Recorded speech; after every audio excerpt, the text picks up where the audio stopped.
Bonjour, Christelle de Paradoxe Communication. Aujourd'hui, je vais vous poser la question à savoir si vous voulez une boutique en ligne, mais si vous êtes prêt à avoir toute la logistique en arrière de votre boutique en ligne pour savoir si c'est vraiment la meilleure décision d'en avoir une ou pas. La première question à vous poser, c'est la plus niaiseuse. Quel produit vous voulez vendre en ligne? Dans une boutique, vous n'allez pas nécessairement décider de mettre chacun de vos produits à vendre. Exemple, vous avez des élastiques, puis vous avez des vêtements. Bien, les élastiques, peut-être qu'à 99 cents chaque, ça ne sera pas rentable de les vendre en ligne. Fait qu'il y a une décision d'affaires qui doit être prise sur les produits que vous allez choisir pour mettre dans votre inventaire en ligne. L'autre manière aussi, l'autre question à se poser, c'est de quelle manière vous allez la gérer, cet inventaire-là. Est-ce que ça va être le même genre d'inventaire que votre boutique physique? À ce moment-là, quand vous faites une vente sur un produit unique, comment vous allez être sûr que ça n'a pas été vendu en ligne, en boutique, si ça a déjà été vendu en ligne, etc. Fait qu'il y a tout ce questionnement-là qu'il faut prendre en considération.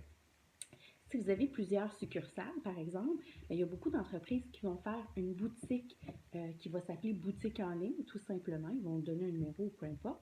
Puis, ça va être une entité en soi avec un inventaire en soi. C'est la manière la plus simple et la plus logique de fonctionner pour les plus grosses entreprises, mais pour les plus petites, avoir un inventaire spécifique à la boutique en ligne, c'est peut-être pas l'idéal. Fait qu'il y a une réflexion à penser à ce niveau-là.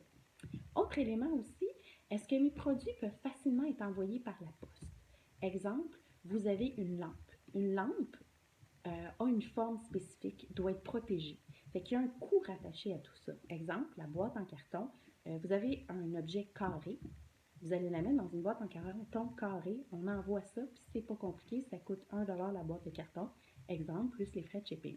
Quand on a une boîte un peu plus complexe, exemple avec une lampe, il faut la protéger, donc il faut l'enrouler avec du papier à bulles, il faut la mettre dans une boîte spécifique, puis après ça, on la met dans un enveloppe, on la met dans un enveloppe ou dans une boîte pour être envoyée. Le coût de tout cet enveloppage-là est différent aussi, il va être plus élevé. Donc, et le coût de shipping, par elle-même, va être un peu plus élevé parce que le poids risque d'être légèrement plus élevé. Fait que c'est tout, dépensez-y bien aussi, puis il faut vous assurer que le prix du shipping va considérer le coût de l'enveloppage pour l'envoi. Soit dit en passant, il y a aussi à penser au coût d'envoi parce que c'est pas gratuit, ça vous coûte de l'argent, dans le fond, pour utiliser des services d'envoi. Donc, c'est de voir de quelle manière vous allez le repasser à vos clients. Soit que vous avez un volume assez suffisant pour être capable d'absorber ces frais-là, soit que vous décidez de mettre un prix fixe ou un prix au poids.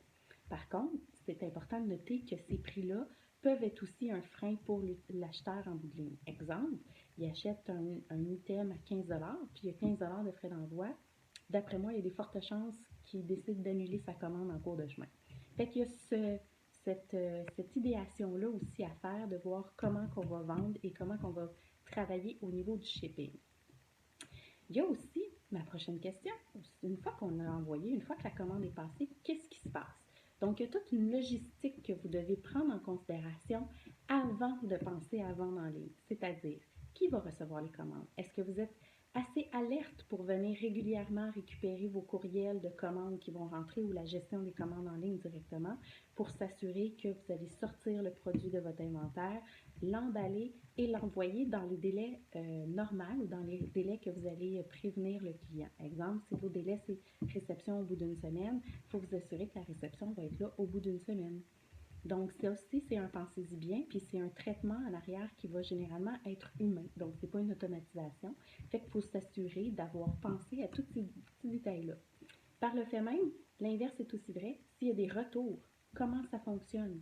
Donc, les clients, est-ce qu'ils vont décider d'avoir, est-ce que ça va devoir aller être une visite en magasin pour un retour ou tout simplement par la poste? Et il y a des coûts rattachés à ça aussi qu'il faut absorber et prendre en considération. Au même titre que vos produits dans les retours, il faut s'assurer que, exemple, vous avez une belle robe avec un tissu qui est très, très, très fragile, bien, il va falloir vous assurer que le tissu revienne dans la robe avec le tissu fragile revienne dans le bon état. Donc, c'est tous des petits détails que vous devez penser avant même de commencer à travailler sur votre boutique en ligne. Une fois que ça c'est pensé, on a déjà des bons points pour commencer, puis on va être capable de faire une boutique en ligne qui va être rentable.